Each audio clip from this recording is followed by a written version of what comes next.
Hi hello മക്കളെ, നമ്മൾ 9ാം ക്ലാസ്സിലെ ആദ്യത്തെ ചാപ്റ്ററുമായിട്ട് വന്നിരിക്കുകയാണ്. ടെക്സ്റ്റ് ഒക്കെ മാറിയപ്പോ ആകെ ഒരു കൺഫ്യൂഷൻ ഒക്കെ ഉണ്ടാവും അല്ലെ, എന്താണാവോ പഠിക്കാനുള്ളത്, എന്താണ് പഠിക്കത്ത് കിട്ടാത്തത് എന്നുള്ള രീതിയിലൊക്കെ ചില ചിന്തകളൊക്കെ ഉണ്ട് എന്നുണ്ടെങ്കിലും നമ്മുടെ ടെക്സ്റ്റ് മാറിയപ്പോ നമ്മളെ സംബന്ധിച്ച്, മലയാളം കുട്ടികളെ സംബന്ധിച്ച് വളരെ എളുപ്പമുള്ള പാഠങ്ങളാണ്. അതുകൊണ്ട് തന്നെ ആ ഒരു സന്തോഷം ആദ്യമേ തന്നെ പങ്കുവെച്ചുകൊണ്ട് നമ്മൾ തുടങ്ങുകയാണ്. നമ്മുടെ കേരള പാഠാവലിയിലെ ആദ്യത്തെ യൂണിറ്റിനെ ഒന്ന് പരിചയപ്പെടുത്തുകയാണ്. എന്താണ് നമ്മുടെ യൂണിറ്റ് എന്ന് പറഞ്ഞുകൊണ്ട് ആദ്യത്തെ പാഠഭാഗത്തെ പരിചയപ്പെടുത്തുകയാണ്. ചെറിയൊരു കവിതയാണ് നമുക്ക് പഠിക്കാനുള്ളത്. ഒന്നുമില്ല, ഏറ്റവും എളുപ്പത്തില് നമ്മൾ ഈ കവിത പഠിച്ചു പോകും. വളരെയധികം മാർക്കുകൾ ക്കാൻ പറ്റിയ ഒരു പാഠഭാഗമാണ്. എന്നാൽ ഏറ്റവും കൂടുതൽ ചോദ്യങ്ങളും പ്രതീക്ഷിക്കാവുന്ന ഒരു പാഠഭാഗമാണ്.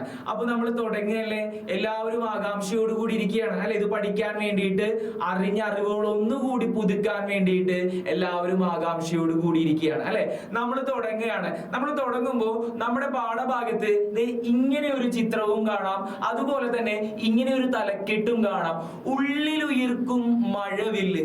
ഇത് ഉള്ളില് ഒരു മഴവില്ലുണ്ടാവുകയാണ്. മഴവില്ലിന് എത്ര നിറങ്ങളുണ്ട് എന്ന് നമുക്കറിയാം. ആ നിറങ്ങൾ അത്രയും തന്നെ വ്യത്യസ്തമാണ് എന്ന് നമുക്കറിയാം. ഈ മഴവില്ല് എവിടെയാണ് ഉണ്ടാവുന്നത് എന്ന് ചോദിച്ചു കഴിഞ്ഞാൽ അത് ഉള്ളിലാണ്, നമ്മുടെയൊക്കെ മനസ്സിലാണ് അല്ലെ. നമ്മുടെ മനസ്സിൽ മഴവില്ല് ഇങ്ങനെ ഉണ്ടാവുകയാണ്. 7 നിറത്തിലുള്ള വർണ്ണങ്ങൾ ഇങ്ങനെ ഉണ്ടാവുകയാണ്. ആ മഴവില്ല് കാണാനായിട്ട് എല്ലാവർക്കും നല്ല ഇഷ്ടമാണ് അല്ലെ. പല നിറത്തിലുള്ള വർണ്ണങ്ങളൊക്കെ ആ ഒരു വൃത്താകൃതിയിൽ ഇങ്ങനെ വന്ന് നിൽക്കുന്നത് അല്ലെ, അർദ്ധവൃത്താകൃതിയിൽ ഇങ്ങനെ വന്ന് നിൽക്കുന്നത് കാണാൻ വേണ്ടിയിട്ട് എല്ലാവർക്കും വളരെയധികം ഇഷ്ടമാണ്. അപ്പൊ നമ്മുടെ ഉള്ളില് എന്തോ ഒരു മഴവില്ല് ഉണ്ടാവുകയാണ്, ഉള്ളിലൊരു പുതിയ മാറ്റം ഉണ്ടാവുകയാണ്, ഉള്ളിലൊരു സന്തോഷം ഉണ്ടാവുകയാണ് എന്ന രീതിയിലാണ് ഈ ഒരു യൂണിറ്റിലെ പാഠഭാഗങ്ങൾ നമ്മൾ നോക്കാൻ പോകുന്നത് അല്ലെ. ഉള്ളിൽ എന്തോ ഒരു സന്തോഷം ഉണ്ടാകുന്നു, എന്തോ ഒരു മാറ്റം ഉണ്ടാകുന്നു, ഒരു പുതുമയുണ്ടാകുന്നു എന്ന രീതിയിൽ ഒരു യൂണിറ്റിന്റെ തുടക്കത്തെ തലക്കെട്ട് കൊടുത്തിരിക്കുകയാണ്, ഉള്ളിലുയിർക്കും മഴവില്ല്. ഇതാണ് നമ്മുടെ യൂണിറ്റിന്റെ തുടക്കഭാഗം. എന്നിട്ട് നമ്മൾ ഈ യൂണിറ്റിന്റെ തുടക്കഭാഗത്തിൽ ഒരു ചിത്രം കാണുന്നുണ്ട്. ഇത് ഒരാൾ ഒരു ഫോട്ടോ എടുക്കുകയാണോ അത് കണ്ണാടിയിൽ നോക്കുകയാണോ അല്ലെ. എന്തായാലും അയാളെ നോക്കുമ്പോൾ അയാളെ തന്നെയാണ് കാണുന്നത് അല്ലെ. ഒരു ചിത്രം എടുക്കുകയാണെന്ന് സങ്കല്പിച്ചാൽ നമുക്ക് കാണാം, അയാളുടെ കയ്യിൽ ഒരു പൂവുണ്ട്. അയാളുടെ കയ്യിൽ ഒരു പൂവുണ്ട്. അയാളെ തന്നെ പകർത്തുകയാണ്, അയാളുടെ സൗന്ദര്യം തന്നെ ആസ്വദിക്കുകയാണ് അല്ലെ. ആ ചിത്രത്തിൽ നിന്ന് തന്നെ കുറെ കാര്യങ്ങൾ നമ്മുടെ ഉള്ളിലേക്ക് കയറുകയാണ്. അയാളെ തന്നെ കാണുകയാണ് അല്ലെ, തന്നെ കാണുകയാണ്. നമ്മളെല്ലാവരും അങ്ങനെ തന്നെയാണ്. നമ്മുടെ സൗന്ദര്യം നമ്മൾ ആസ്വദിക്കാറില്ലേ? നമ്മൾ കണ്ണാടിയിലൊക്കെ നോക്കിയിട്ട് മുടിയൊക്കെ ചീകി അല്ലെ, പൗഡറൊക്കെ ഇട്ട് ഒന്ന് സുന്ദര കുട്ടപ്പികളായിട്ട് ഇരിക്കാനാണ് നമ്മളെല്ലാവരും ആഗ്രഹിക്കാറ് അല്ലെ. അതുപോലെ എല്ലാവരും സ്വന്തം സൗന്ദര്യത്തില്, സ്വന്തം ഇഷ്ടങ്ങളിൽ ജീവിക്കുന്ന ആളുകളാണ്. ആ ഒരു ഭാഗമാണ് യൂണിറ്റിന്റെ തുടക്കത്തിലും കൊടുത്തിരിക്കുന്നത്. നോക്കാം, ഒരു അഭിമുഖം എന്ന തലക്കെട്ടോട് കൂടിയിട്ട് ആരാണ് ഈ ഒരു ചെറിയ കവിത നമുക്ക് വേണ്ടിയിട്ട് സമ്മാനിച്ചിരിക്കുന്നത്? KG ശങ്കരപ്പിള്ളയുടെ കവിതയാണ് അല്ലെ. KG ശങ്കരപ്പിള്ളയുടെ കവിതകൾ എന്ന ഭാഗത്തില് ഒരു ചെറിയ കവിതയാണ് നമുക്ക് എടുത്തിരിക്കുന്നത്. അഭിമുഖം എന്ന് പറയുന്ന ഒരു ഭാഗമാണ് അല്ലെ. ആ അഭിമുഖത്തിന്റെ അടിയിൽ തന്നെ കൊടുത്തിട്ടുണ്ട്, ആരോ എന്നോ എഴുതിയേക്കാവുന്നത്. ആ ഒരു വരിയിൽ തന്നെയുണ്ട് അല്ലെ. ശങ്കരപ്പിള്ള പറയുകയാണ്, ആരോ എന്നോ എഴുതിയേക്കാവുന്നത്. മനുഷ്യന്റെ പൊതു സ്വഭാവത്തെ കുറിച്ച് പറയുകയാണ്. മനുഷ്യന് പൊതുവായിട്ടൊരു സ്വഭാവമുണ്ട്. ആ സ്വഭാവം എന്താണെന്ന് ചോദിച്ചാൽ ഈ 3-4 വരികൾക്കുള്ളിൽ നിന്നുകൊണ്ട് ശങ്കരപ്പിള്ള അത് പറഞ്ഞു വെക്കാൻ നോക്കുകയാണ്. നമുക്ക് നോക്കാം എന്താണ് ശങ്കരപ്പിള്ള പറഞ്ഞു വെക്കാൻ പോകുന്നത് എന്നുള്ളത് നമ്മൾ നോക്കാൻ പോവുകയാണ്, നമ്മൾ പഠിക്കാൻ പോവുകയാണ്. വളരെ എളുപ്പമായിട്ടുള്ള 4 വരികളാണ്. റെഡി അല്ലേ? ഓക്കെ അല്ലേ? നോക്കാട്ടോ. ഏറ്റവും ഇഷ്ടം എന്നെ തന്നെ, അത് കഴിഞ്ഞാൽ അത് കഴിയുന്നില്ലല്ലോ. വരി കഴിഞ്ഞു അല്ലെ. 2 സംഭാഷണം പോലെ, 2 പേരിൽ നിന്ന് നടത്തുന്ന സംഭാഷണം പോലെ കൊടുത്തിരിക്കുകയാണ് അല്ലെ. ഏറ്റവും ഇഷ്ടം ആരെയാണെന്ന് ചോദിക്കുകയാണ്. അപ്പോ ചോദിക്കുന്ന ആളോട് മറുപടി പറയുകയാണ്, എന്നെ തന്നെ. വീണ്ടും ഒരു ചോദ്യം വരികയാണ്, അത് കഴിഞ്ഞാലോ? അപ്പൊ ഉത്തരം പറയുകയാണ്, അത് കഴിയുന്നില്ലല്ലോ. നമ്മളെല്ലാവരും അങ്ങനെയാണ് അല്ലെ. നമ്മളോടുള്ള സ്നേഹം നമുക്ക് കഴിയില്ല, അവസാനിക്കില്ല. നമ്മള് ഈ ലോകത്തെ ഏറ്റവും കൂടുതലായി സ്നേഹിക്കുന്നത് ആരെയാണ് എന്നുള്ളത് ഒന്ന് ആഴത്തിൽ ചിന്തിച്ചു കഴിഞ്ഞാൽ നമുക്കറിയാൻ പറ്റും, അത് നമ്മളെ തന്നെയാണ്. നമ്മൾ നമ്മളെ സ്നേഹിച്ചതിന് ശേഷമായിരിക്കും മറ്റാരെയും സ്നേഹിക്കാൻ പോവുക. നമ്മൾ നമ്മുടേതായ താല്പര്യങ്ങൾ നമുക്കുണ്ടാവും, ഇഷ്ടങ്ങൾ നമുക്കുണ്ടാവും അല്ലെ. നമ്മൾ എന്ത് ധരിക്കുന്നു, എന്ത് കഴിക്കുന്നു എന്നൊക്കെ അന്വേഷിച്ച് കഴിയുമ്പോൾ നമ്മുടെ ഇഷ്ടങ്ങള് നമ്മൾ നമ്മളെ തന്നെ തൃപ്തിപ്പെടുത്താൻ വേണ്ടിയിട്ടുള്ള ഒരു ഓട്ടത്തിനിടയിലാണ് എന്ന് നമുക്ക് കാണാൻ സാധിക്കും അല്ലെ. അതുപോലെ തന്നെ ഒരുപാട് കാര്യങ്ങൾ നമ്മളുമായി ബന്ധപ്പെട്ട, വ്യക്തിയുമായി ബന്ധപ്പെട്ട ഒരുപാട് കാര്യങ്ങൾ പറഞ്ഞു വെക്കുന്ന ഒരു ചെറിയ വരിയാണിത്. ഒരാൾക്ക് അവനവനോട് തന്നെയുള്ള ഇഷ്ടം കഴിയുന്നുണ്ടാ. നമുക്ക് നമ്മളെ തന്നെ എത്ര സ്നേഹിച്ചാലും മതിയാവില്ല. വേറെ ആരെ സ്നേഹിക്കുന്നതിൽ ഉപരിയായും നമ്മൾ നമ്മളെ സ്നേഹിക്കുന്ന ആളുകളാണ്. അതിനുശേഷമായിരിക്കും നമ്മൾ മറ്റുള്ളവർക്ക് പരിഗണന കൊടുക്കുക അല്ലെ. നമ്മൾ നമ്മളെ തൃപ്തിപ്പെടുത്താൻ വേണ്ടി ജീവിക്കുന്നവരാണ്. നമ്മുടെ തൃപ്തി ബാക്കിയുള്ളവർ എന്ത് പറഞ്ഞാലും കുഴപ്പമില്ല, നമ്മൾ നമ്മളെ തൃപ്തിപ്പെടുത്താൻ വേണ്ടി ജീവിക്കുന്ന കുറെ ആളുകളാണ്. അത്തരത്തിലൊരു കവിത കൊടുക്കുകയാണ്, അതിൻ്റെ ഉള്ളിൽ ഒരു ചോദ്യം കൂടി ഇട്ട് തരികയാണ്. നമ്മളിങ്ങനെ നമ്മളെ തൃപ്തിപ്പെടുത്താൻ വേണ്ടി ഇങ്ങനെ ജീവിച്ചു പോകുമ്പോ നമ്മുടെ ഈ ആഗ്രഹങ്ങളൊക്കെ മറ്റുള്ളവർക്കൊരു വിനയാവരുത് അല്ലെ, ഒരു ബുദ്ധിമുട്ടായി മാറാൻ പാടില്ല. നമ്മുടെ ആഗ്രഹങ്ങള് മറ്റൊരാളുടെ ആഗ്രഹത്തിന് അല്ലെങ്കിൽ അവരുടെ പ്രവൃത്തിക്ക്, അവരുടെ ജീവിതത്തിന് എതിരായി പ്രവർത്തിക്കുന്നുണ്ടെങ്കിൽ, എതിരായി മാറുന്നുണ്ടെങ്കിൽ അത് കുറച്ച് പ്രശ്നമാണ് അല്ലെ.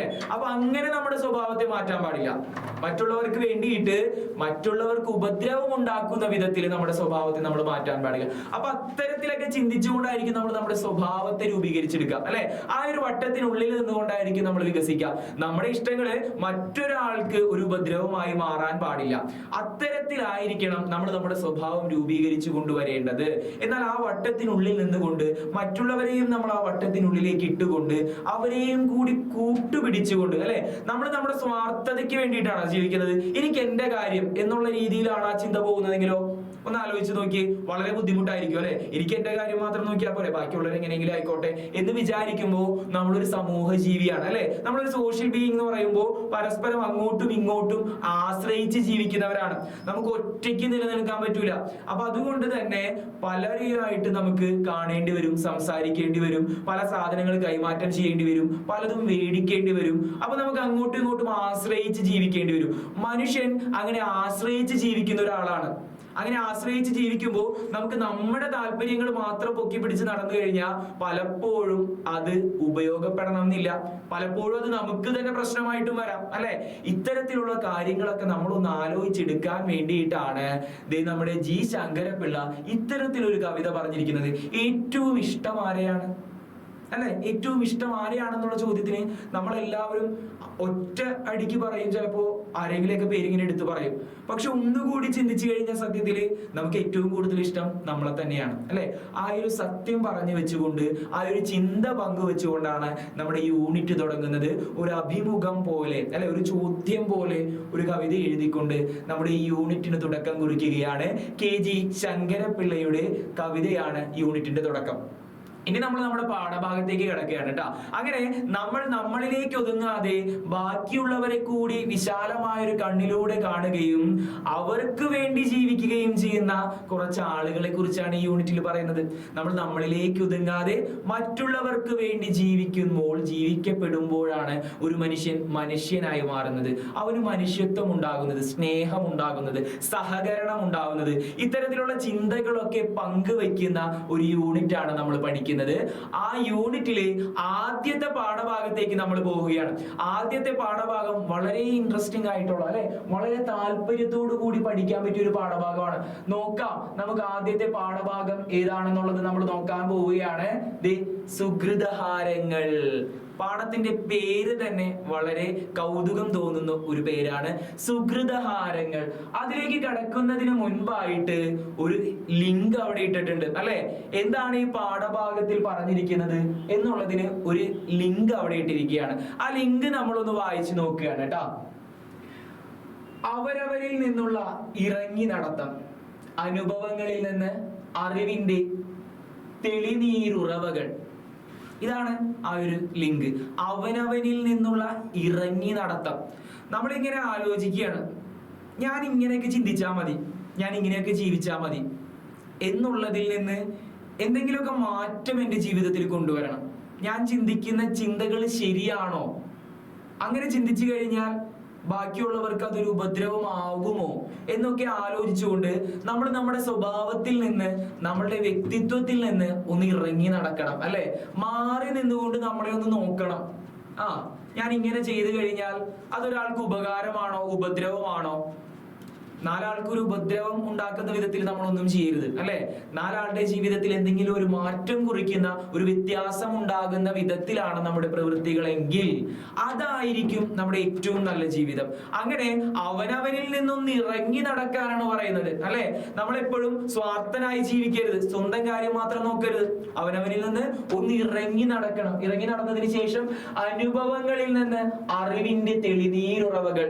നമ്മളിങ്ങനെ ഒതുങ്ങിക്കൂടി എവിടെയെങ്കിലും ഇരുന്ന് കഴിഞ്ഞാൽ നമുക്ക് അനുഭവങ്ങൾ ഉണ്ടാവില്ല. നമ്മൾ കേട്ടിട്ടുണ്ട്, അനുഭവങ്ങളാണ് അറിവുകൾ. നമ്മൾ എത്ര തന്നെ പറഞ്ഞ് ഓരോ കാര്യങ്ങളും പഠിപ്പിക്കാൻ നോക്കിയാലും നമ്മൾ വലിയ കാര്യമായിട്ട് പഠിക്കൂല. പക്ഷെ നമ്മള് അനുഭവത്തിൽ നിന്നൊരു കാര്യം പഠിക്കുകയാണ്. നമ്മൾ ചെറിയ കുട്ടിയോട് പറയുകയാണ്, എന്താ പറയുന്നത്? അവരോട് പറയുകയാണ്, അത് തീയാണ്, അത് തീയാണ്, അതിൽ തൊടരുത്. കുറെ പറയണം, അതിൽ തീയാണ്, അതിൽ തൊടരുത്, തൊട്ട് കഴിഞ്ഞാൽ പൊള്ളും എന്നൊക്കെ നമ്മളിങ്ങനെ പറയുകയാണ്. അങ്ങനെയൊക്കെ പറഞ്ഞു കഴിഞ്ഞാലും കുട്ടി അതിൽ തൊടും, അല്ലെ? തൊട്ട് കഴിയുമ്പോഴാണ് അവൻ മനസ്സിലാവുന്നത്, അവനൊരു അനുഭവം ഉണ്ടാവുകയാണ്. ദേ പൊള്ളി, കൈ വേദനിച്ചു, അല്ലെ? കൈ വേദനിച്ചു എന്ന തിരിച്ചറിവ് കുട്ടിക്ക് ഉണ്ടാകുമ്പോഴാണ് ഇതാണ് പൊള്ളൽ എന്ന് അവൻ മനസ്സിലാക്കുന്നത്, അല്ലെ? അല്ലാതെ അതിനെക്കുറിച്ച് എത്ര ആത്യന്തികമായി പറഞ്ഞു കഴിഞ്ഞാലും കുട്ടിക്ക് അതൊന്നും മനസ്സിലാവില്ല. പക്ഷെ ഒറ്റ കാര്യം അവന് മനസ്സിലായി, അതൊന്ന് തൊട്ട് കഴിഞ്ഞപ്പോ അവന്റെ കൈ പൊള്ളി. അതിൽ നിന്ന് അവനൊരു പാഠം തിരിച്ചറിയുകയാണ്, അനുഭവത്തിലൂടെ തിരിച്ചറിയുകയാണ്. അതാണ് ആ വരി. നോക്കാം, അനുഭവങ്ങളിൽ നിന്ന് അറിവിന്റെ തെളിനീരുറവകൾ. അങ്ങനെയാണ് അറിവുണ്ടാക്കേണ്ടത്. അനുഭവിച്ചറിയുമ്പോൾ മാത്രമേ എല്ലാനും നമുക്ക് സത്യമാവുകയുള്ളൂ, അല്ലെ? അതൊരു പാഠമാവുകയുള്ളൂ. അങ്ങനെ അനുഭവങ്ങളിലൂടെ നമ്മൾ പാഠങ്ങൾ ഉണ്ടാക്കണം എന്നാണ് ആ ഒരു ലിങ്കിലൂടെ നമുക്ക് പറഞ്ഞു തരുന്നത്. എന്നിട്ട് നമ്മൾ പാഠഭാഗത്തേക്ക് കിടക്കുകയാണ് കേട്ടോ. പാഠഭാഗത്തേക്ക് കിടക്കുമ്പോൾ ഒന്ന് രണ്ട് കാര്യങ്ങൾ ഓർമ്മപ്പെടുത്തുകയാണ്. സുഹൃതഹാരങ്ങൾ എന്നാണ് പാഠഭാഗത്തിന്റെ പേര്. സുഹൃതഹാരങ്ങൾ, അല്ലെ? അതിനു മുൻപായിട്ട് നമ്മൾ എഴുതിയ ആളെന്ന് പരിചയപ്പെടാൻ പോവുകയാണ്. ആരാണ് എഴുതിയത് എന്ന് ചോദിക്കുമ്പോൾ ഒറ്റയടിക്ക് നിങ്ങൾക്ക് പറയാൻ പറ്റും, ആരാണ്? കുമാരനാശാനാണ്, അല്ലെ? ഈ ഒരു പേര് മലയാള സാഹിത്യത്തിൽ തന്നെ ഏറ്റവും അധികം പ്രാധാന്യമുള്ള ഒരു വ്യക്തിയുടെ പേരാണ്. എന്താണ്? ചണ്ടാല ഭിക്ഷുകി എന്ന പേര് കേൾക്കുമ്പോ നിങ്ങൾക്കറിയാം, കുമാരനാശാനെ സംബന്ധിച്ച് വളരെയധികം പ്രാധാന്യം ലഭിച്ചിട്ടുള്ള ഒരു കൃതിയാണ് ചണ്ടാല ഭിക്ഷുകി. ചണ്ടാല ഭിക്ഷുകി എന്ന് പറയുന്ന ഈ കൃതി കുമാരനാശാനെ സംബന്ധിച്ച് വളരെയധികം പ്രസിദ്ധിയും ഒരുപാട് ചർച്ച ചെയ്യപ്പെട്ടതുമായ കൃതിയാണ്. ആ കൃതിയിലേക്കാണ് നമ്മൾ പോകുന്നത്. നമുക്ക് നോക്കാം. കുമാരനാശാൻ എന്ന് പറയുമ്പോൾ ആശാനെ കുറിച്ച് ഒന്ന് രണ്ട് കാര്യങ്ങൾ നമ്മൾ നോക്കാൻ പോവുകയാണ് കേട്ടോ. ആശാനെ കുറിച്ച് എന്തൊക്കെ കാര്യങ്ങൾ നിങ്ങൾക്ക് അറിയാം എന്നതാണ് നമ്മൾ ആദ്യം നോക്കാൻ പോകുന്നത്. നോക്കാം. അപ്പോ കുമാരനാശാന് ഒരുപാട് പേര് നേടിക്കൊടുത്ത ചണ്ടാല ഭിക്ഷുകി എന്ന് പറയുന്ന ഖണ്ഡകാവ്യത്തിലെ വരികളാണ് നമ്മൾ പഠിക്കുന്നത്. ഖണ്ഡകാവ്യമാണ് നമുക്ക് പഠിക്കാനുള്ളത്. നോക്കാം. ചണ്ടാല ഭിക്ഷുകിയിലെ കഥ നടക്കുന്നത് 2500 വർഷങ്ങൾക്ക് മുൻപാണ്. പുരാതന ഇന്ത്യയിലെ ശ്രാവസ്തിക്കടുത്തുള്ള പ്രദേശത്ത് അക്കാലത്ത് കൊടിയ വരൾച്ചയുണ്ടായി. സകല ജീവജാലങ്ങളും കുടിവെള്ളത്തിനായി ഉഴലുന്ന ഘട്ടത്തിൽ നടന്നു തളർന്ന ദാഹാർത്തനായ ആനന്ദൻ എന്ന ബുദ്ധ ഭിക്ഷു വഴിയരികിലെ കിണറ്റിൽ നിന്ന് വെള്ളം കോരുന്ന മാതങ്കിയെ കണ്ടുമുട്ടുന്നു. ഇതാണ് സന്ദർഭം, അല്ലെ? എവിടെയാണ് ചണ്ടാല ഭിക്ഷുകയിലെ കഥ നടക്കുന്നത്? എവിടെയാണെന്ന് ചോദിച്ചാൽ, അത് ഏത് കാലഘട്ടത്തിലാണെന്ന് ചോദിച്ചാൽ നമുക്ക് പറയാൻ പറ്റും 2500 വർഷങ്ങൾക്ക് മുൻപാണ്, അല്ലെ? നമുക്കൊക്കെ ചിന്തിക്കാൻ സാധിക്കുന്നതിനപ്പുറമാണ് ഈ ഒരു കഥ നടക്കുന്നത്. പുരാതന ഇന്ത്യയിലെ ശ്രാവസ്തിക്കടുത്തുള്ള പ്രദേശത്താണ് ഈ ഒരു കഥ നടക്കുന്നത്, അല്ലെ? അപ്പോ 2500 വർഷങ്ങൾക്ക് മുൻപാണ് ഈ കഥ നടക്കുന്നതെന്നും ഈ ഒരു സ്ഥലത്ത് കൊടിയ വരൾച്ചയുണ്ടായിരിക്കുകയാണെന്നും ആ സമയത്ത് ദാഹാർത്തനായി, അല്ലെ, അത്രയധികം ദാഹത്തോട് കൂടിയിട്ട് ഒരു മനുഷ്യൻ വരികയാണ്. ആരാണ് ആ മനുഷ്യൻ? ആ മനുഷ്യന്റെ പേരാണ് ശ്രദ്ധിച്ചു വെക്കേണ്ടത്, ആനന്ദൻ. അല്ലെ, ആനന്ദൻ എന്ന ബുദ്ധ ഭിക്ഷു വരികയാണ്. അല്ലെ, അയാൾ ഒരു ബുദ്ധ സന്യാസിയാണ്. ആനന്ദൻ എന്ന ബുദ്ധ ഭിക്ഷു വഴിയരികിലെ കിണറ്റിൽ നിന്ന് വെള്ളം കോരുന്ന മാതങ്കിയെ കണ്ടുമുട്ടുകയാണ്. അടുത്ത ആളുടെ പേര് വരികയാണ് മാതങ്കി. ഈ രണ്ടു പേര് മാത്രമുള്ളൂ ഈ പാഠഭാഗത്ത്. അല്ലെ, ആനന്ദൻ എന്ന ബുദ്ധ ഭിക്ഷുവും മാതങ്കിയും. ഈ രണ്ടുപേര് ആലോചിച്ചിരിക്കുകയല്ല. ഇനി നമ്മള് നമ്മുടെ എഴുത്തുകാരനിലേക്ക് തിരിച്ചു വരികയാണ് കേട്ടാ. ഇതാണ് സന്ദർഭം. ഈ സന്ദർഭം പറഞ്ഞത് ഈ എഴുത്തുകാരനെ ഒന്ന് പരിചയപ്പെടുത്താനാണ്. എഴുത്തുകാരൻ കുമാരനാശാനാണ്. അല്ലെ, നമ്മള് ആധുനിക കവിത്രയവും പ്രാചീന കവിത്രയവും പഠിച്ചിട്ടുണ്ട്. ഈ മൂന്ന് എഴുത്തുകാർക്ക് മലയാള സാഹിത്യത്തെ സംബന്ധിച്ചിടത്തോളം വളരെയധികം പ്രാധാന്യമുള്ള എഴുത്തുകാരാണ്. ആ മൂന്ന് എഴുത്തുകാര്, അല്ലെ, ആ ഒരു ത്രയത്തിൽപ്പെട്ട മൂന്ന് എഴുത്തുകാർ മാറ്റിമറിച്ചതാണ് നമ്മുടെ ജീവിതം. അപ്പൊ ആശാൻ മാറ്റിയെടുത്ത ഒരു സമൂഹമുണ്ട്. അല്ലെ, ആശാൻ ജീവിച്ചിരുന്ന കാലഘട്ടത്തിൽ ആശാന്റെ ഗുരുവായിരുന്നു ആര്? ശ്രീനാരായണ ഗുരു. അല്ലെ, ശ്രീനാരായണ ഗുരുവിന്റെ ശിഷ്യനായിരുന്നു ആര്? നമ്മുടെ കുമാരനാശാൻ. അപ്പൊ കുമാരനാശാന് ശ്രീനാരായണ ഗുരു പറഞ്ഞു കൊടുത്ത കുറെ കാര്യങ്ങൾ ഉള്ളിൽ കിടക്കുന്നുണ്ട്. അന്നത്തെ സാമൂഹിക അവസ്ഥയെ കുറിച്ച് നമ്മൾ ചിന്തിക്കണം. ജാതിയുടെ പ്രശ്നം നിലനിൽക്കുകയാണ്. ഉയർന്ന ജാതിക്കാരന് താഴ്ന്ന ജാതിയിലുള്ളവനെ നേരെ, അല്ലെ, ഇത്രയടി മാറി നിൽക്കണം. ഒന്ന് തൊടാൻ പാടുണ്ട, അല്ലെ, തൊടാൻ കൂടി സാധിക്കാത്ത, അടുത്തുപോലും നിൽക്കാൻ പാടില്ലാത്ത അയിത്തവും തൊട്ടു കൂടായ്മയൊക്കെ നിലനിന്നിരുന്ന കാലഘട്ടത്തിൽ എഴുത പോന്നിട്ടുള്ള ഒരു കൃതിയാണ് ചണ്ടാല ഭിക്ഷുകി. അപ്പൊ നമ്മൾ പറഞ്ഞു മൂന്ന് പേരടങ്ങുന്ന ത്രയം. ആധുനിക കവിത്രയത്തിൽ ആദ്യത്തെ പോയിന്റ് ഈ പാഠഭാഗത്തിൽ നിന്ന് നമ്മൾ പഠിക്കുകയാണ്. ആധുനിക കവിത്രയത്തിലെ അംഗമായ കുമാരനാശാന്റെ കൃതിയാണ് ചണ്ടാല ഭിക്ഷുകി. അതിലൊരു ഭാഗമാണ് നമുക്ക് പഠിക്കാനുള്ളത്. രണ്ട് കാര്യങ്ങൾ നമ്മൾ ഓർത്തു വെക്കുകയാണ്. നമ്മളൊരു ഉത്തരം എഴുതി തുടങ്ങുമ്പോൾ ഉത്തരം നന്നാവണമെങ്കിൽ ആദ്യ പാരഗ്രാഫിൽ കാമ്പും കഴമ്പും ഉള്ള എന്തെങ്കിലും വേണം. അതിനു വേണ്ടിയിട്ട് നമ്മൾ ഒരു പോയിന്റ് ആലോചിച്ച് വെക്കുകയാണ്. ആധുനിക കവിത്രയത്തിലെ അംഗമായ കുമാരനാശാന്റെ ഒരു കൃതിയാണ് ചണ്ടാല ഭിക്ഷുകി. അതുകൂടാതെ ഒരൊറ്റ പോയിന്റ് കൂടി നമ്മൾ വരികയാണ് മനസ്സിലേക്ക്. എന്താണ് വരുന്നത്? ആശാൻ അറിയപ്പെടുന്ന ഒരു പേരുണ്ട്. ആശാൻ ആശയ ഗംഭീരൻ എന്നറിയും. അല്ലെ, ആശയങ്ങൾ കൊണ്ട് അമ്മാനമാടുന്ന മനുഷ്യനാണ് ആശാൻ, കുമാരനാശാൻ. അല്ലെ, അതുകൂടാതെ സ്നേഹഗായകൻ എന്ന മറ്റൊരു പേരുണ്ട് അദ്ദേഹത്തിന്. സ്നേഹഗായകൻ എന്ന മറ്റൊരു പേര് കൂടി ആശാനുണ്ട്. അപ്പൊ മൂന്ന് കാര്യങ്ങളിലേക്ക് നമ്മൾ എത്തിച്ചേർന്നു. അല്ലെ, ഈ ഒരു ഏതെങ്കിലും പേരുകൾ എടുത്തു വെച്ചുകൊണ്ട് നമുക്ക് ഉത്തരം തുടങ്ങാം. സ്നേഹഗായകൻ എന്നറിയപ്പെടുന്ന കുമാരനാശാന്റെ ചണ്ടാല ഭിക്ഷുകിയിലെ ഭാഗമാണിത് എന്ന് പറഞ്ഞുകൊണ്ട് നമുക്ക് ഉത്തരം തുടങ്ങാം. അല്ലെ, ആശാൻ എപ്പോഴും എഴുതി പോന്നിട്ടുള്ളത് സ്നേഹത്തെ കുറിച്ചാണ്. അല്ലെ, കരുണ, ലീല, ചണ്ടാല ഭിക്ഷുകി, ദുരവസ്ഥ, ഇങ്ങനെ തുടങ്ങിയ കൃതികളൊക്കെ എടുത്തു നോക്കിക്കഴിഞ്ഞാൽ അതിലൊക്കെ സ്നേഹം എന്ന ഒരൊറ്റ ആശയത്തെ പല വിധാനത്തിൽ അവതരിപ്പിക്കുകയാണ് നമ്മുടെ കുമാരനാശാൻ. അപ്പൊ ആശാന് ആ ഒരു പ്രത്യേകത നമ്മൾ ആലോചിച്ച് വെക്കുകയാണ്. ആശാൻ ആശയ ഗംഭീരനാണ്, സ്നേഹഗായകനാണ്, ആധുനിക കവിത്രയത്തിലെ ഒരു അംഗമാണ്. ഇത്രയും കാര്യങ്ങൾ നമ്മൾ ആലോചിച്ച് വെക്കുകയാണ്. അല്ലെ, ആധുനിക കവിത്രയത്തിൽപ്പെട്ട ആ മൂന്ന് പേര് ഇപ്പൊ തന്നെ നിങ്ങളുടെ മനസ്സിലേക്ക് വന്നിട്ടുണ്ടാവും. ആശാൻ, ഉള്ളൂർ, വള്ളത്തോൾ. ഈ മൂന്ന് പേരിൽ ഒരാളാണ് ആര്? നമ്മുടെ കുമാരനാശാൻ. ഇത്രയും കാര്യങ്ങൾ പറഞ്ഞുകൊണ്ട് നമ്മൾ നമ്മുടെ പാഠത്തിന്റെ ആശയത്തിലേക്ക് വരികയാണ്. സുഹൃതഹാരങ്ങൾ. ഹാരം എന്ന വാക്ക് നിങ്ങൾ കേട്ടിട്ടുണ്ടാവും. അല്ലെ, മാല എന്നാണ് അതിന്റെ അർത്ഥം. ഈ മാലയ്ക്ക് മുന്നിലായ ഒരു സുഹൃതം ചേർത്ത് കൊടുത്തിരിക്കുകയാണ്. സുഹൃതം എന്ന വാക്ക് പുണ്യം എന്ന അർത്ഥത്തിലാണ് നമ്മൾ ഉപയോഗിക്കാറ്. നീ പുണ്യം ചെയ്ത ആർക്കോ ഒരു മാല അണിയിക്കുകയാണ്. യഥാർത്ഥത്തിൽ അങ്ങനെ ഒരു മാല അണിയിച്ചോ എന്ന് ചോദിച്ചു കഴിഞ്ഞാൽ അങ്ങനെ ഒരു മാല അണിയിക്കുന്നില്ല. പക്ഷെ മനസ്സിൽ, അല്ലെ, സുഹൃതഹാരം അണിയിച്ചു കൊടുക്കുന്നത് മാതങ്കിയുടെ മനസ്സിലേക്ക് നമ്മുടെ ബുദ്ധ ഭിക്ഷു ഒരു മാല അണിയിക്കുകയാണ്. അവിടെ ഒരു മാറ്റം ഉണ്ടാക്കുകയാണ് എന്ന അർത്ഥത്തിലാണ് സുഹൃതഹാരം എന്ന് കൊടുത്തിരിക്കുന്നത്. ദേ, മാതങ്കി സുഹൃതം ചെയ്തു കഴിഞ്ഞിരിക്കുന്നു. അല്ലെ, മാതങ്കി ഒരു പുണ്യം ചെയ്തു. എന്താണ് ആ പുണ്യം എന്നുള്ളതാണ് നമ്മൾ ഈ ഭാഗത്തിലൂടെ കടന്നു പോകുമ്പോൾ നമുക്ക് മനസ്സിലാകുന്നത്. മാതങ്കി ചെയ്ത പുണ്യം അന്വേഷിച്ചു പോകുകയാണ് നമ്മൾ ഈ വരികളിലൂടെ. അതിനു മുന്നായിട്ട് ഒരൊറ്റ കാര്യം കൂടി ഞാൻ നിങ്ങളോട് പറയുകയാണ്. നമ്മൾ ഈ ചണ്ടാല ഭിക്ഷുകി എന്ന് പറയുന്ന ഈ ഒരു പാഠഭാഗം, അല്ലെ, ചണ്ടാല ഭിക്ഷുകി എന്ന് പറയുന്ന ഈ ഒരു ഖണ്ഡകാവ്യം വായിച്ചു പോകുമ്പോൾ നമുക്കൊരു കാര്യം മനസ്സിലാവും. ഓരോ വരിയിലൂടെയും നമ്മുടെ കണ്ണുകൾ പോവുകയാണ്. ഓരോ വരിയിലും 11 അക്ഷരമാണുള്ളത്. തുടക്കം മുതൽ ഒടുക്കം വരെ 11 അക്ഷരം വെച്ചാണ് എഴുതിയിരിക്കുന്നത്. 8ാം ക്ലാസ്സിൽ നമ്മൾ ഇതുപോലെ ഒരു കാര്യം പഠിച്ചു, നദോന്നത എന്ന് പറയുന്ന വഞ്ചിപ്പാട്ടിന്റെ താളം പഠിച്ചിട്ടുണ്ട് അല്ലെ. അതുപോലെ കുമാരനാശാൻ ഈ ഒരു പാഠഭാഗം എഴുതിയിരിക്കുന്നത് ഒരു താളത്തിലാണ്, ഒരു വൃത്തത്തിലാണ് അല്ലെ. അതൊരു അധിക അറിവായിട്ട് വേണ്ടിയിട്ടാണ് അല്ലെ. നമ്മുടെ പാഠഭാഗത്ത് പഠിക്കാനൊന്നുമില്ല നമുക്ക്, എന്നാൽ ഒരു അധിക അറിവിലേക്ക് വേണ്ടി, അത്ര നന്നായി എഴുതുന്ന കുട്ടികൾക്ക് വേണ്ടി ഒന്ന് പറയുകയാണ്. സർപ്പിണി എന്ന് പറയുന്ന ഒരു വൃത്തമുണ്ട്. വൃത്തം എന്ന് പറഞ്ഞു കഴിഞ്ഞാൽ എന്താണ്? താളമാണ് അല്ലെ. അപ്പൊ ഈ പാഠഭാഗം എഴുതിയിരിക്കുന്നത് സർപ്പിണി വൃത്തത്തിലാണ്.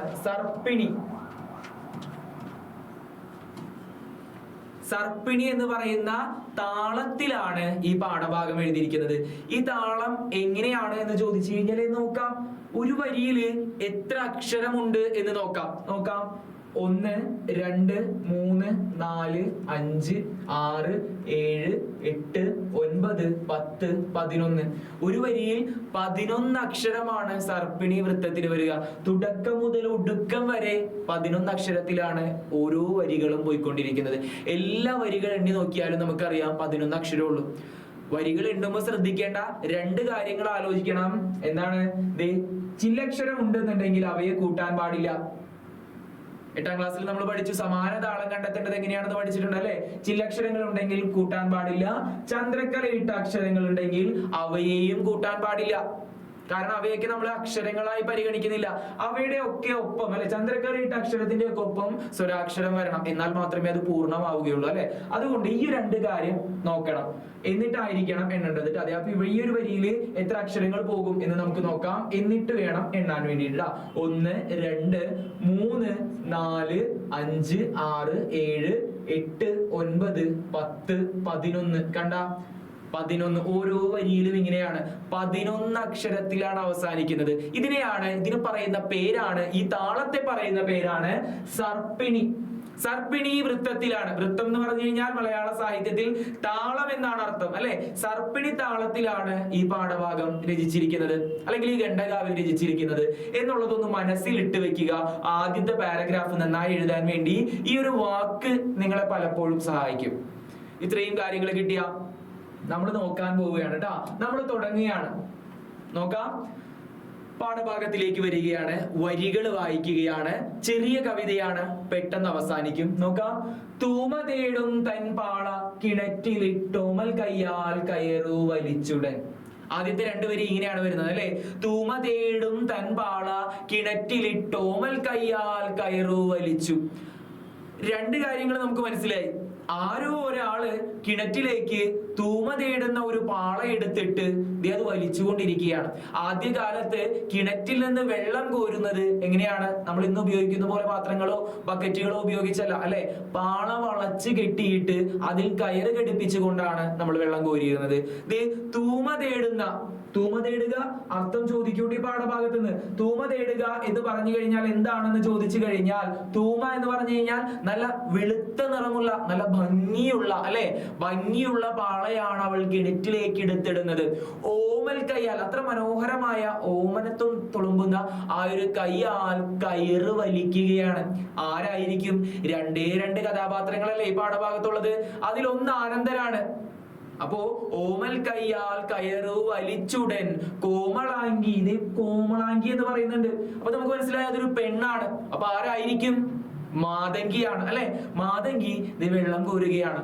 മാതങ്കി അവിടെ നിന്ന് കിണറ്റിൽ നിന്ന് തന്റെ ഓമൽ കൈ ഉപയോഗിച്ചുകൊണ്ട് നല്ല വൃത്തിയുള്ള ആ പാള കെട്ടിയ കയറിങ്ങനെ വലിച്ചുകൊണ്ടിരിക്കുകയാണ്.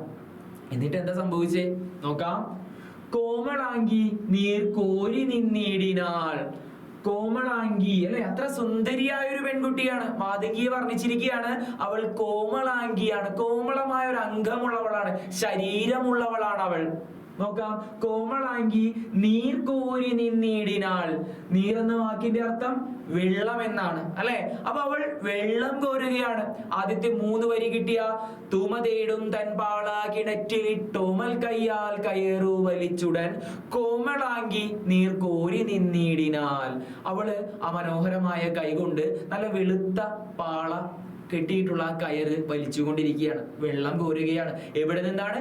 കിണറ്റിൽ നിന്നാണ്. അല്ലെ? നോക്കാം. ശ്രീമാൻ ഭിക്ഷു അങ്ങ് ചെന്നർത്ഥിച്ച, എന്റെ അടുത്ത് വരുന്ന അർത്ഥിക്കുക, ചോദിക്കുക, അപേക്ഷിക്കുക എന്നതാണ്. അല്ലെ? ആരാണ് അപേക്ഷിച്ചത്? അവൾ വെള്ളം കോരുന്ന സമയത്ത് ഒരാൾ ഒരു അപേക്ഷയുമായി ചെല്ലുകയാണ്. രണ്ട് കഥാപാത്രമുള്ളൂ. അതില് ഒരാൾ ആരാണ്? ബുദ്ധഭിക്ഷുവായ ആനന്ദനാണ്. അപ്പൊ ആനന്ദനായിരിക്കും വന്നിട്ടുണ്ടാവുക. അല്ലെ?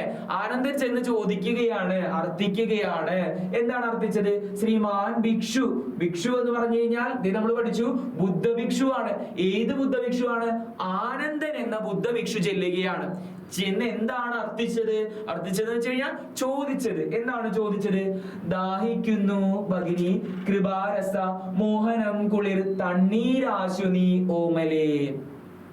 ഓമലേ എന്ന് വിളിക്കുകയാണ്. ഒരു കാര്യം നിങ്ങൾ ശ്രദ്ധിക്കേണ്ടത്, ഈ പാഠഭാഗത്തിന്റെ പേര് ചണ്ടാല ഭിക്ഷുകി എന്നാണ്. അല്ലെ? ചണ്ടാലിയായ ഒരു പെൺകുട്ടിയും ഭിക്ഷു ബുദ്ധഭിക്ഷുവായ ഒരു യുവാവും തമ്മിൽ നടക്കുന്ന സംഭാഷണമാണ്. അല്ലെ? അപ്പൊ ചണ്ടാല ഭിക്ഷുകി എന്ന് പറയുമ്പോൾ നമ്മൾ ആലോചിക്കേണ്ട കാര്യം, ചണ്ടാലിയായ ഒരു പെൺകുട്ടി എന്ന് പറഞ്ഞു കഴിഞ്ഞാൽ ഏറ്റവും താഴേക്കിടയിലുള്ള, ഏറ്റവും താഴ്ന്ന ജാതിയിലുള്ള ഒരു പെൺകുട്ടിയും നല്ല ബുദ്ധഭിക്ഷു ബുദ്ധ സന്യാസിയും തമ്മിൽ നടക്കുന്നുണ്ട്. അന്നത്തെ കാലഘട്ടത്തിൽ 2500 കാലഘട്ടത്തിന് മുൻപാണ് നടക്കുന്നതെന്ന് പറഞ്ഞു. അല്ലെ? അപ്പോ ഇവർക്ക് നേരെ നിൽക്കുവാനോ അടുത്തു വരുവാനോ സംസാരിക്കുവാനോ തൊടാനോ ഒന്നും അനുവാദമില്ലാതിരുന്ന കാലഘട്ടത്തിൽ ബുദ്ധഭിക്ഷു വന്ന് പറയുകയാണ്, ദാഹിക്കുന്നു ഭഗിനി. അല്ലെ? അല്ലയോ പ്രിയപ്പെട്ടവളെ, എനിക്ക് ദാഹിക്കുകയാണ്, എനിക്ക് ദാഹിക്കുന്നു. മോഹനം കുളിർ തണ്ണീരാശു നീ ഓമലേ. നല്ല തണ്ണീര്, തണ്ണീര് എന്ന് വെച്ച് കഴിഞ്ഞാൽ ദാഹജലം. അല്ലെ? എനിക്ക് ദാഹിച്ചിട്ട് പാടില്ല, ദാഹിച്ചിട്ട് പാടില്ല. എനിക്ക് നീ എന്ത് തരണം? കുളിർ തണ്ണീര്, കുളിർപ്പിക്കുന്ന, മനസ്സ് കുളിർപ്പിക്കുന്ന ആ തണ്ണീര്, ആ വെള്ളം നീ എനിക്ക് തരൂ ഓമലേ എന്നാണ് വിളിക്കുന്നത്. അല്ലെ? അപ്പോ സ്വാഭാവികമായും നമ്മുടെ മാതങ്കിക്ക് ഉള്ളിൽ എന്തോ തോന്നിയിട്ടുണ്ടാവും. ഉയർന്ന ജാതിയിലുള്ള ഒരു മനുഷ്യൻ വന്നിട്ട് എന്നെ ഓമലേ എന്ന് വിളിക്കുന്നു, എന്റെ കയ്യിൽ നിന്ന് വെള്ളം ചോദിക്കുകയാണ്. അപ്പൊ ആകെ പകച്ച് നിൽക്കുകയാണ് നമ്മുടെ മാതങ്കി. മാതങ്കി എന്തെങ്കിലും പറഞ്ഞിട്ടുണ്ടാവും, മാതങ്കി വെള്ളം കൊടുത്തിട്ടുണ്ടാവും. സാഹചര്യം അങ്ങനെയാണ്. അല്ലെ? ആ ഒരു കാര്യം നമ്മൾ ആലോചിച്ചുകൊണ്ട് മനസ്സിലിട്ടുകൊണ്ട് അടുത്ത ഭാഗത്തേക്ക് കിടക്കുകയാണ്. തരു തെല്ലതെന്നു കേട്ടൊരാ മനോഹരി അമ്പരന്നോതിനാൽ. തരൂതെല്ല്. അല്ലെ? കുറച്ച് തരൂ. തരൂതെല്ല് എന്ന് വെച്ച് കഴിഞ്ഞാൽ കുറച്ച് തരൂ, ആ വെള്ളം എനിക്കൊന്ന് കുറച്ച് തരണേ എന്ന് പറഞ്ഞ് അതാ ഭിക്ഷു അവളുടെ മുന്നിൽ ചെന്ന് അർത്ഥിക്കുകയാണ്, അപേക്ഷിക്കുകയാണ്. അല്ലെ? അപ്പോ അത് കേട്ട ആ മനോഹരി, അവള് സുന്ദരിയാണെന്ന് നമ്മൾ പറഞ്ഞു. അല്ലെ? ആ മനോഹരി അമ്പരന്നോതിനാൽ, അവൾ ആകെ അമ്പരന്ന് നിൽക്കുകയാണ്. അമ്പരന്ന് നിന്നുകൊണ്ട് അവൾ ഓതുകയാണ്, പറയുകയാണ്. എന്താണ് പറഞ്ഞത് നോക്കാം. അല്ലെ? ഇത് മനോഹരമായ ചിത്രമൊക്കെ ഇവിടെ കിടക്കുന്നുണ്ട്. ആ ചിത്രത്തിൽ നിന്ന് നമുക്കറിയാം അവൾ വെള്ളം കൊടുക്കുകയാണ്, വെള്ളം കൊടുക്കുകയാണ്. അല്ലെ? നോക്കാം. അമ്പരന്നോതിനാൽ എന്താണ് ഓതിയത് നോക്കാം.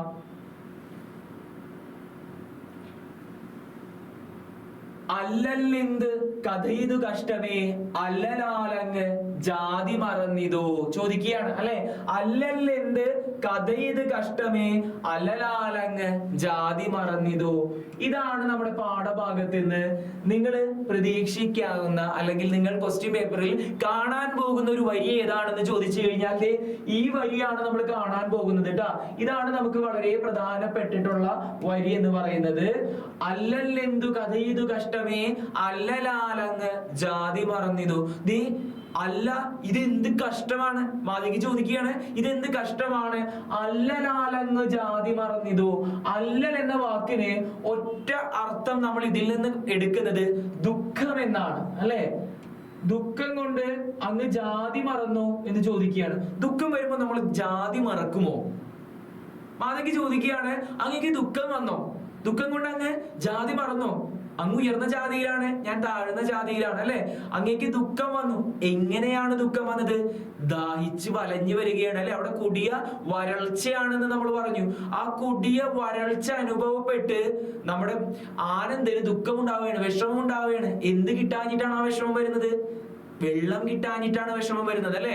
അപ്പൊ അതുകൊണ്ടാണ് പറയുന്നത് അല്ലലാലങ്ങു ജാതി മറന്നിതോ. അങ്ങ് ദുഃഖം കൊണ്ട് ജാതി മറന്നു എന്ന് ചോദിക്കുകയാണ്. എങ്ങനെയാണ് ആ ദുഃഖം ഉണ്ടായത്? എങ്ങനെയാണ് ഉണ്ടായത്? നമ്മൾ ആലോചിച്ച് നോക്കുക, ദാഹം കൊണ്ടാണ് ആ ദുഃഖം ഉണ്ടായത് അല്ലെ. വെള്ളം കിട്ടാതെ വലഞ്ഞു വരുന്ന ഒരു മനുഷ്യന്, നമുക്കായാലും ഭക്ഷണം കിട്ടാതെ വരുമ്പോൾ ആകെ ഒരു വിഷമവും ദേഷ്യവും ഒക്കെ വരും, അത്രയധികം വിശന്നിരിക്കുമ്പോ അല്ലെ. അതുപോലെ ദുഃഖം ഉണ്ടായിരിക്കുകയാണ്, ആനന്ദന് ദുഃഖം ഉണ്ടായിരിക്കുകയാണ്. ദുഃഖത്തിന്റെ പുറത്ത് അങ്ങ് ജാതി മറന്നുപോയോ എന്ന് ചോദിക്കുകയാണ് മാതങ്കി അല്ലെ. ജാതി മറന്നോ എന്ന് ചോദിക്കുമ്പോ എന്തായിരിക്കും ആനന്ദൻ പറഞ്ഞിട്ടുണ്ടാവുക നോക്കാം. മാതങ്കിയുടെ സംസാരം കഴിഞ്ഞോ? മാതങ്കി കഴിഞ്ഞിട്ടില്ല അല്ലെ. മാതങ്കിക്ക് ഇനിയും എന്തൊക്കെയോ പറയാനുണ്ട്. മാതങ്കി എന്താ പറഞ്ഞത്? നീചനാരിതൻ കയ്യാൽ ജലം വാങ്ങി ആചമിക്കുമോ ചൊല്ലിടുമാര്യന്മാർ ചോദിക്കുകയാണ്. മാതങ്കി ചോദിക്കുകയാണ്, നീചനാരി, ഞാനൊരു നീചനാരിയാണ്. നാരി എന്ന് പറഞ്ഞു കഴിഞ്ഞാൽ സ്ത്രീയാണ് അല്ലെ. നീചനാരി എന്ന് വെച്ച് കഴിഞ്ഞാൽ ഞാൻ താഴ്ന്ന ജാതിയിലുള്ള ഒരു സ്ത്രീയാണ്. ആര്യന്മാർ, ഉയർന്ന ജാതിയിലുള്ളവര് താഴ്ന്ന ജാതിയിലുള്ളവരുടെ കയ്യിൽ നിന്ന് വെള്ളം വാങ്ങി കുടിക്കുകയോ, അതിൽ പരം പാപം വേറെ ഒന്നുമില്ല എന്ന ചിന്തയോട് കൂടിയിട്ടാണ് നമ്മുടെ മാതങ്കി ചോദിക്കുന്നത്. നീചനാരിതൻ കയ്യാൽ ജലം വാങ്ങി ആചമിക്കുമോ ചൊല്ലിടുമാര്യന്മാർ. ആചമിക്കുമോ അല്ലെ, ഇങ്ങനെ താഴ്ന്ന ജാതിയിലുള്ളവരുടെ കയ്യിൽ നിന്ന് വെള്ളം വാങ്ങി കുടിക്കാനോ, അങ്ങനെ ചെയ്യാൻ പറ്റുമോ എന്ന് മാതങ്കി ചോദിക്കുകയാണ്. ചോദിച്ചു കഴിഞ്ഞപ്പോൾ എന്താ പറഞ്ഞേ? കോപമേലരുതേ ജലം തന്നാലും പാപമുണ്ടാം ഇവളൊരു ചണ്ടാലി, ഗ്രാമത്തിൻ പുറത്തങ്ങ് വസിക്കുന്ന ചാമർ നായകൻ തന്റെ കിടാത്തി ഞാൻ. അവള് പറയാണ്, എന്നോട് ഒന്നും തോന്നരുത്. എന്താ ഒന്നും തോന്നരുത് എന്ന് പറയാൻ കാരണം? ഞാൻ വെള്ളം തരില്ല, എന്നോട് ഒന്നും തോന്നരുത്, ഞാൻ വെള്ളം തരില്ല. കാരണം എന്താണ്? ഇവിടെയാണ് കിടക്കുന്നത് അല്ലെ. എന്തുകൊണ്ടാണ് അവൾ വെള്ളം തരില്ല എന്ന് പറഞ്ഞ് നമുക്കൊരു ചോദ്യം പ്രതീക്ഷിക്കാം അല്ലെ. എന്തുകൊണ്ടാണ് മാതങ്കി നമ്മുടെ ബുദ്ധഭിക്ഷുവിന് വെള്ളം കൊടുക്കാതിരുന്നത്? അതിന്റെ ഉത്തരം ഇവിടെയാണ് കിടക്കുന്നത്. നോക്കാം. നീചദാരിതൻ കയ്യാൽ ജലം വാങ്ങി ആചമിക്കുമോ ചൊല്ലിടുമാര്യന്മാർ കോപമേലരുതേ. കോപമേലരുതേ എന്ന് വെച്ച് കഴിഞ്ഞാൽ ദേഷ്യം പാടില്ല അല്ലെ. അങ്ങേക്ക് ദേഷ്യം തോന്നരുത് കേട്ടാ. ഞാൻ എന്താണ് വെള്ളം തരാത്തത് എന്ന് എന്നോടൊരു ദേഷ്യം ഉണ്ടാവരുത്. ജലം തന്നാലും പാപമുണ്ടാം ഇവളൊരു ചണ്ടാലി. അവള് പറയാണ്, അങ്ങേക്ക് വെള്ളം തന്നു കഴിഞ്ഞാൽ എനിക്ക് പാപം ഉണ്ടാവും, ഞാനൊരു ചണ്ടാലിയാണ്. ചണ്ടാലി എന്ന് പറഞ്ഞു കഴിഞ്ഞാൽ താഴ്ന്ന ജാതിക്കാരിയാണ് അല്ലെ. ഒന്നുകൂടി അതിനെ എടുത്തു പറയാണ്, ചണ്ടാലി, ഗ്രാമത്തിൻ പുറത്തങ്ങ് വസിക്കുന്ന ചാമർ നായകൻ തന്റെ കിടാത്തി ഞാൻ. എന്റെ വിഭാഗത്തിൽ ചാമർ ഏറ്റവും താഴെയുള്ള, അതായത് ഗ്രാമത്തിൽ പോലും വസിക്കാൻ വേണ്ടിയിട്ട് അന്ന് അവകാശം ഉണ്ടാവാത്ത ഇല്ലാതിരിക്കുന്ന ഒരു വിഭാഗക്കാരാണ് ചാമർ അല്ലെ. അങ്ങനെയുള്ള ഒരു ജാതിയില് നാടിന്റെ പുറത്ത്, ഗ്രാമത്തിന്റെ പുറത്ത് താമസിക്കുന്ന ചണ്ടാലി ആയിട്ടുള്ള ഒരു പെൺകുട്ടിയാണ് ഞാൻ എന്ന് വളരെ താഴ്മയോടെ പറയുകയാണ്. അങ്ങേക്ക് ഞാൻ വെള്ളം തരില്ല, എന്റെ കൈ കൊണ്ട് ഞാൻ വെള്ളം തരില്ല, കാരണം ഗ്രാമത്തിന്റെ പുറത്ത് വസിക്കുന്ന ചണ്ടാലി ആയിട്ടുള്ള ചാമർ വിഭാഗത്തിൽപ്പെട്ട ഒരു പെൺകുട്ടിയാണ് ഞാൻ. അങ്ങേക്ക് വെള്ളം തന്നു കഴിഞ്ഞാൽ എനിക്ക് പാപമുണ്ടാകും എന്നാണ് അവൾ പറയുന്നത്. അതുകൊണ്ടാണ് അവൾ കൊടുക്കാതിരുന്നത് അല്ലെ. ആ ഒരു സാമൂഹിക വ്യവസ്ഥിതി എങ്ങനെയാണ്, ആ ഒരു സമൂഹത്തിലെ നിലനിൽപ്പ്, അന്നത്തെ കാലത്ത് നിലനിൽപ്പ് എങ്ങനെയാണ്? ഉയർന്ന ജാതിക്കാരും താഴ്ന്ന ജാതിക്കാരും മാറി നിന്നോളണം, അടുത്തടുത്ത് വരാനേ പാടില്ല, തൊടാൻ പാടില്ല. വെള്ളമോ ഭക്ഷണമോ അവർ തൊട്ട് കഴിഞ്ഞാൽ അത് അശുദ്ധമായി, അത് അവരെടുക്കില്ല. അങ്ങനെ ഒരു കാലഘട്ടമായിരുന്നു അത്. അതുകൊണ്ടാണ് അവൾ പറയുന്നത് ഞാൻ തരില്ല എന്ന് പറയുന്നത് കേട്ടാ. ഓതിനാൻ ഭിക്ഷു ഏറ്റവും വിലക്ഷനായി. ഓതിനാൻ എന്ന് വെച്ച് കഴിഞ്ഞാൽ പറയുകയാണ്. ഭിക്ഷു പറഞ്ഞു. ഭിക്ഷു എന്താണ് പറയുന്നത് നോക്കാം. ഓതിനാൻ ഭിക്ഷു ഏറ്റവും വിലക്ഷനായി. ഭിക്ഷു വിലക്ഷനായി നിൽക്കുകയാണ് അല്ലെ. ഭിക്ഷു ആകെ വലഞ്ഞു നിൽക്കുകയാണ്. ദാഹത്തിൽ വിഷമം തോന്നി വലഞ്ഞുകൊണ്ട് നിൽക്കുന്ന ആ ഭിക്ഷു ഓതുകയാണ്, പറയുകയാണ്. എന്താണ് പറഞ്ഞത് എന്ന് നോക്കാം. ജാതി ചോദിക്കുന്നില്ല ഞാൻ സോദരി, ചോദിക്കുന്നു നീർ നാവ് വരണ്ടഹോ. അതാണ് ഈ പാഠഭാഗത്തിലെ മറ്റൊരു പ്രധാനപ്പെട്ട വരി ട്ടാ. അപ്പൊ ഈ ഒരു വരി കൂടി നിങ്ങൾ നോക്കി വെക്കുക.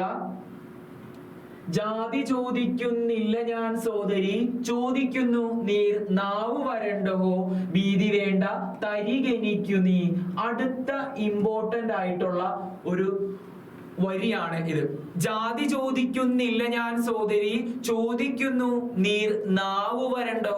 ഞാൻ നിന്നോട് ജാതി ചോദിച്ച നീ ഏത് ജാതിയിലാണ്? ചാമർ നായികയാണോ അതോ നീ ഗ്രാമത്തിന്റെ പുറത്ത് വസിക്കുന്നവളാണോ എന്നൊന്നും ഞാൻ ചോദിക്കുന്നില്ല. ഞാൻ ചോദിച്ചത് ഇങ്ങനെയാണ്, നാവ് വരണ്ട. ഹുദേ, എന്റെ നാവ് വരണ്ടിരിക്കുകയാണ്. ഭീതി വേണ്ട, പേടിക്കൊന്നും വേണ്ട, അല്ലെ? നീ പേടിക്കൊന്നും വേണ്ട, തരികെനിക്കു നീ, എനിക്ക് നീ വെള്ളം തന്നാ മതി.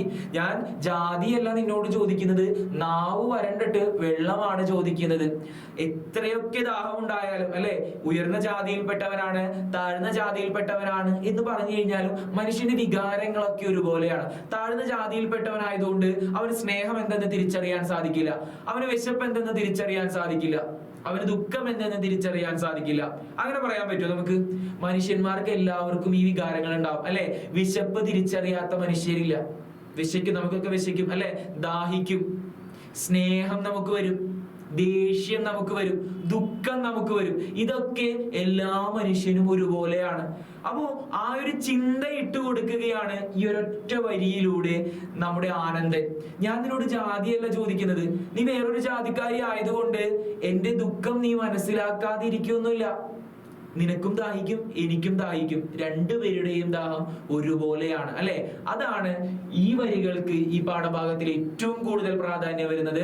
ജാതി ചോദിക്കുന്നില്ല ഞാൻ സോദരി, ചോദിക്കുന്നു നീർ നാവ് വരണ്ടഹോ. ഭീതി വേണ്ട, തരികെനിക്കു നീ, നീ പേടിക്കൊന്നും വേണ്ട, എനിക്ക് തരൂ എന്ന് പറയണ്.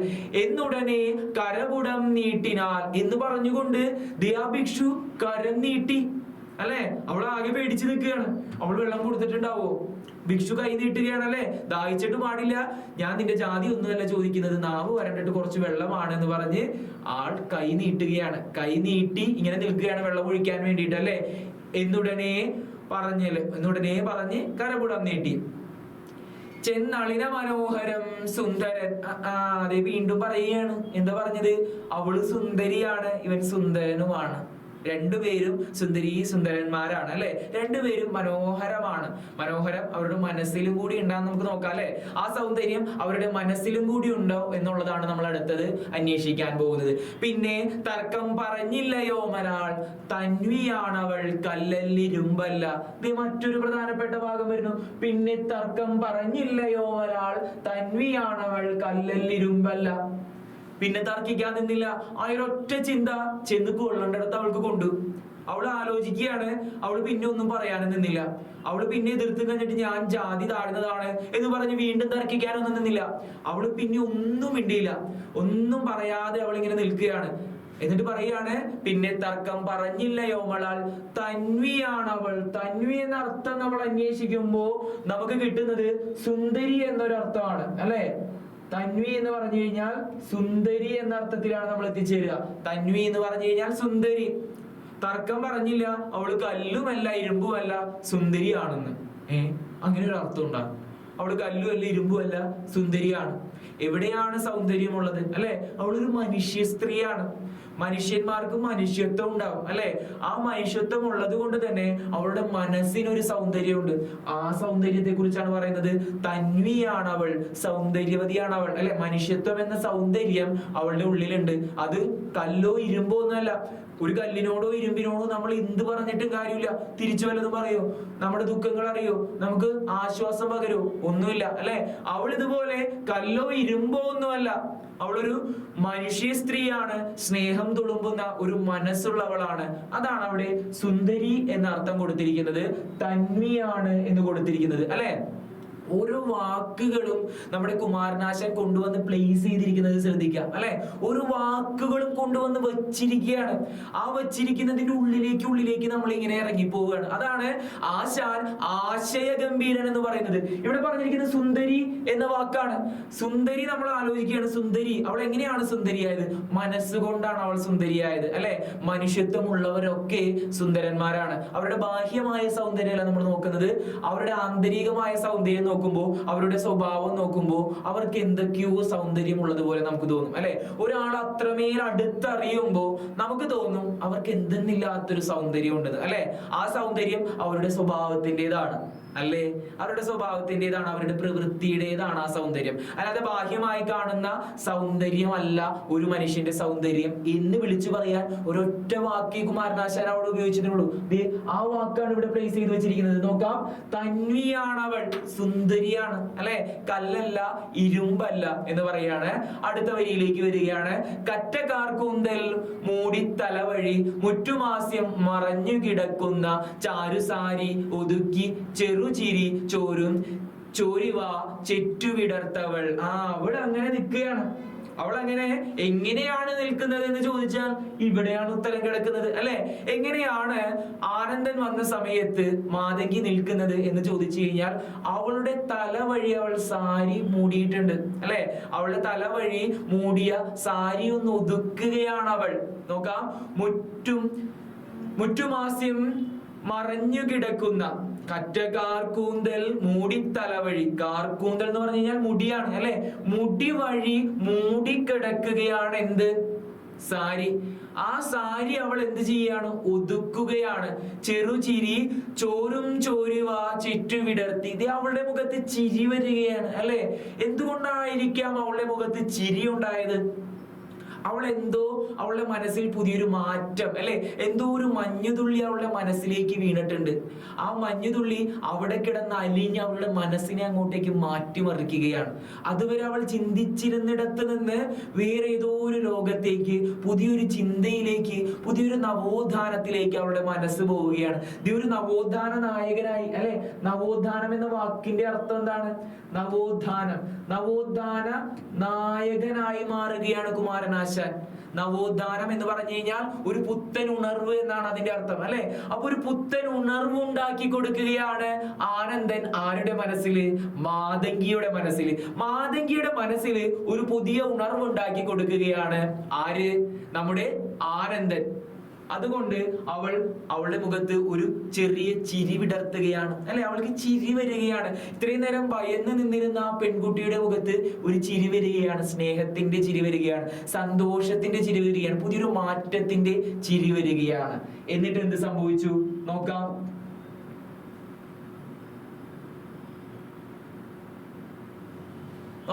അടുത്ത വരി ട്ടാ. പാരം വിസ്മയമാർന്നു വിസ്ഫാരിത താരയായി തെല്ലു നിന്നു മൈകണ്ണിയാൽ.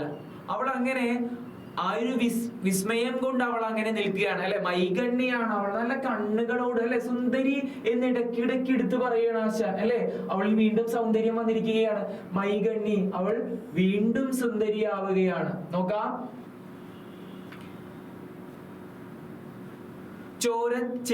ഈ വരി പ്രധാനപ്പെട്ടതാണ് കേട്ടാ. നോക്കാം, ചോര ചെന്തളിരഞ്ചു മരുണാംശു പൂരത്താൽ മേനി മൂടി പുലർച്ചയിൽ. നോക്കാം, ചോര ചെന്തളിരഞ്ചു മരുണാംശു, അരുണാംശു അല്ലെ.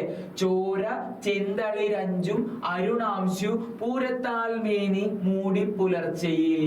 അവിടെ എന്തൊക്കെയോ ഒരു ഉപമ കൊണ്ടുവന്നിടുകയാണ് കേട്ടോ. നോക്കാം, ചോര ചെന്തളിർ അഞ്ചും അരുണാംശു, ചോര ചെന്തളിർ അല്ലെ, ഒരു ചുവന്ന നിറത്തിലുള്ള അരുണാംശു.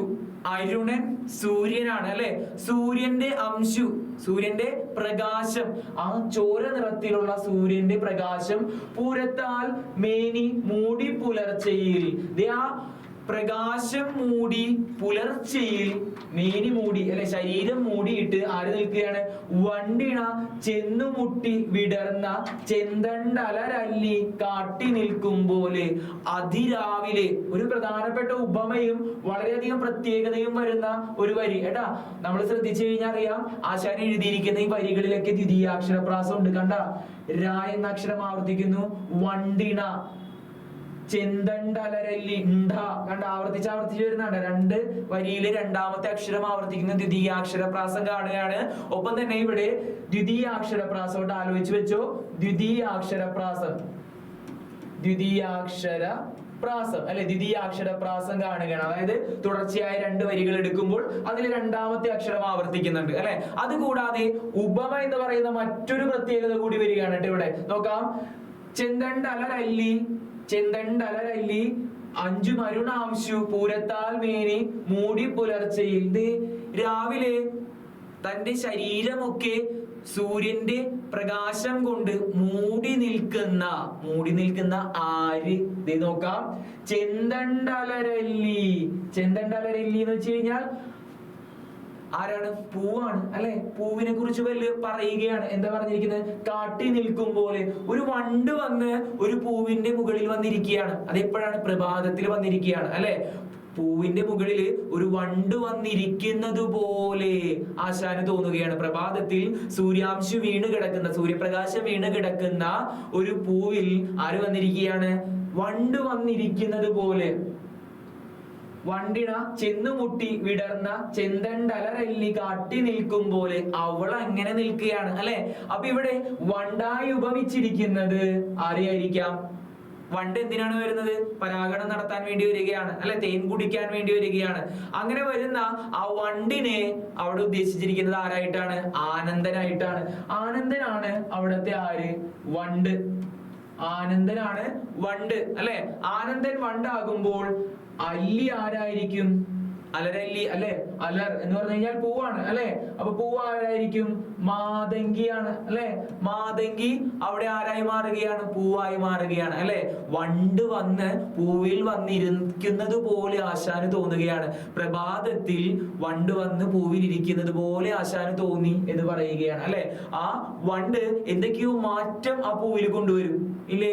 അതിന്റെ ഒരു തുടർന്നുള്ള ഒരു പരാഗണവും പിന്നീട് അതിൻ്റെയുള്ള ആ ഒരു ജനിതക മാറ്റവും ഒക്കെ ഉണ്ടാവും അല്ലെ. ആ ഒരു മാറ്റത്തിലേക്ക് കൊണ്ടുവന്നെത്തിക്കുകയാണ് ആര്?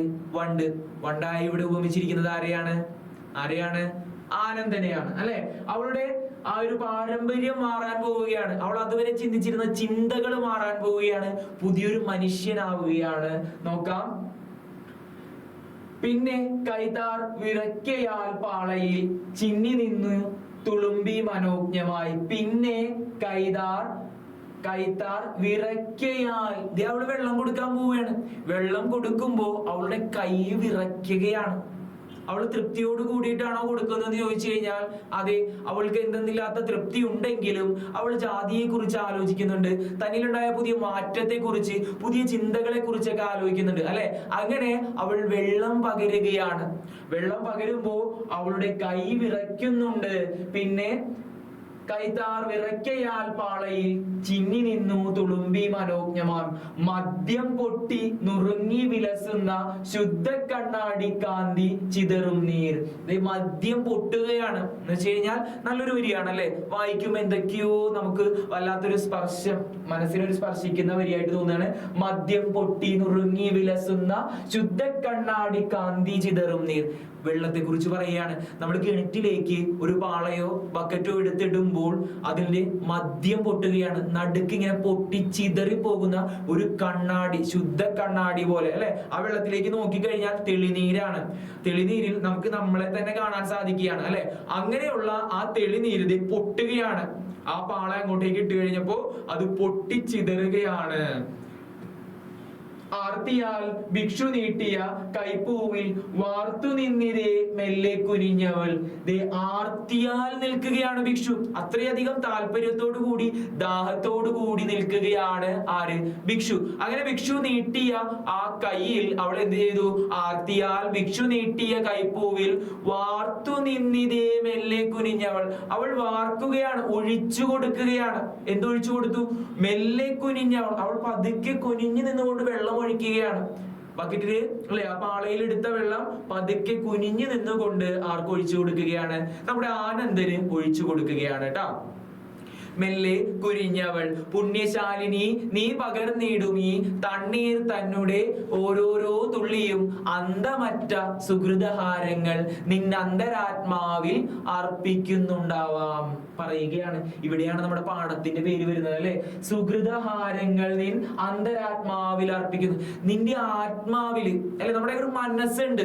ആ മനസ്സ് തൃപ്തിപ്പെടുത്താൻ വേണ്ടിയിട്ടാണ് നമ്മൾ ജീവിക്കുന്നത്. നമ്മൾ എന്തെങ്കിലും ഒരു കാര്യം ചെയ്തു കഴിഞ്ഞാൽ നമുക്ക് കുറ്റബോധം തോന്നും അല്ലെ, മനസ്സിൽ അയ്യോ അത് ചെയ്യേണ്ടായിരുന്നു എന്നൊരു തോന്നലുണ്ടാവും അല്ലെ. ഇപ്പോ അവളുടെ മനസ്സിൽ എന്തെന്നില്ലാത്തൊരു സന്തോഷം ഉണ്ടാവുകയാണ്. ഇത് ഒരു സുഹൃതഹാരം, ഒരു ഹാരം അവളുടെ മനസ്സിൽ അണിയിച്ചതുപോലെ അവൾക്ക് തോന്നുകയാണ്. പറയുകയാണ് അന്തമറ്റ അല്ലെ. ഒരു മാലയാണോ? അല്ല, ഒന്നിലധികം മാലകൾ, കുറെ മാല കിട്ടുന്നത് എങ്ങനെയാണ്? ഒരാളെ നമ്മൾ സ്വീകരിക്കുകയാണ്, അവരെന്തെങ്കിലും ഒരു അവാർഡോ അങ്ങനെ എന്തെങ്കിലുമൊക്കെ മേടിക്കുമ്പോൾ അല്ലെന്നുണ്ടെങ്കിൽ ഒരു വിജയം കൈവരിക്കുമ്പോൾ അവർക്ക് നമ്മൾ മാലയിട്ട് സ്വീകരിക്കുകയാണ് അല്ലെ. ദിമാതങ്കിയെ ആനന്ദൻ മാല അണിയിച്ചിരിക്കുകയാണ്. അങ്ങനെ ഒരു മാല അണിയിച്ചു കൊടുത്താ ഇല്ല, പക്ഷേ കവി സങ്കല്പിക്കുകയാണ് അല്ലെ.